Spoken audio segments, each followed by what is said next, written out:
तो hello guys, तुम्हारा भाई फिर से लेकर आ चुका है एक ऐसी स्टोरी जिसको सुनने के बाद आप डर जाएंगे। मुझे पता है कि मैं बहुत टाइम के बाद आया हूँ, लेकिन स्टोरियाँ भी तो नहीं मिलती। जब तक स्टोरियाँ मिलेंगी नहीं तब तक आपको मैं सुनाऊँगा कैसे। बहुत मुश्किलों के बाद से मुझे एक स्टोरी मिली है। तो चलिए स्टोरी को अब शुरू करते हैं।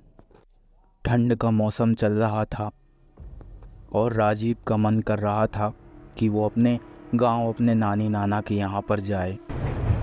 वो ट्रेन में बैठा और अपने नाना के यहाँ चल दिया। उसके नाना नानी का घर गांव से बहुत ज़्यादा दूर था। यूँ माने तो गांव से बिल्कुल अलग ही था, क्योंकि उनकी खेती बहुत ज़्यादा फैली हुई थी। उसके नाना नानी खेत में ही रहते थे। वहीं पर उन्होंने अपना घर बनाया हुआ था। अगल बगल किसी के भी खेत नहीं थे, चारों तरफ बस उनके ही खेत थे। राजीव अपने नाना के गांव पहुंच चुका था। वो वहां के स्टेशन पर उतरा और चल दिया अपने नाना नानी को सरप्राइज़ देने के लिए। चारों तरफ हरियाली ही हरियाली छाई हुई थी और गांव के घर और उन घरों में जो सौंदर्य था, वो झुग्गी झोपड़ियाँ राजीव को बहुत याद दिला रही थीं उसके बचपन की, जब वो इन्हीं घरों के अगल बगल ने नाना नानी के साथ घूमने के लिए आया करता। और कुछ समय बाद वो अपने नाना के घर पहुंच ही गया।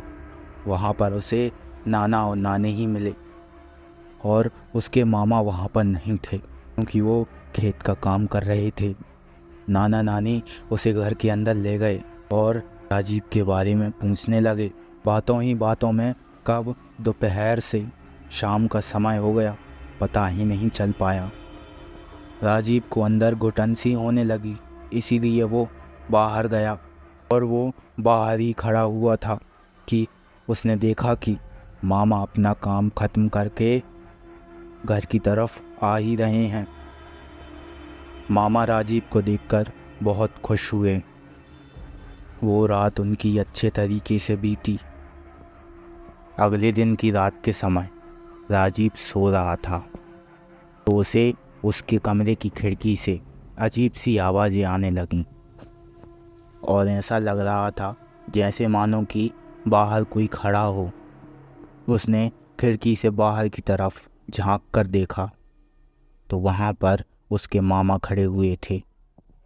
उसने अपने मामा को बहुत आवाज़ लगाई, लेकिन उसके मामा एक तरफ देखे ही जा रहे थे। वो घर से बाहर निकला और मामा के पीछे पीछे जाने लगा। मामा ने भी चलना स्टार्ट कर दिया। उसके मामा उसी इमली के पेड़ की तरफ जा रहे थे। तभी राजीव को पीछे से आवाज़ आई। वो आवाज़ उसके नाना की थी। उसके नाना ने कहा, यहाँ पर क्या कर रहे हो? तभी राजीव ने नाना के पीछे देखा तो वहाँ पर उसके मामा खड़े हुए थे और वो भी वही सवाल राजीव से कर रहे थे। जब राजीव ने पीछे पलट कर देखा तो वहाँ पर कोई भी नहीं था, बस सामने इमली का डरावना पेड़ था। राजीव ने सारी बात अपने नाना को बताई।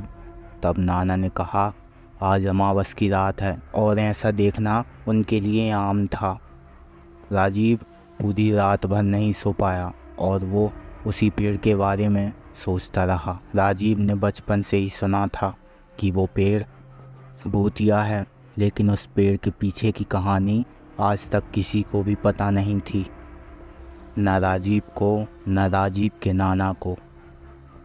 वो रात तो उसकी जैसे तैसे करके बीत गई, लेकिन वो दृश्य उसकी आंखों में आज भी सपनों में झूलता है और जब भी उसे ऐसे सपने आते हैं वो वही दिन याद करता है।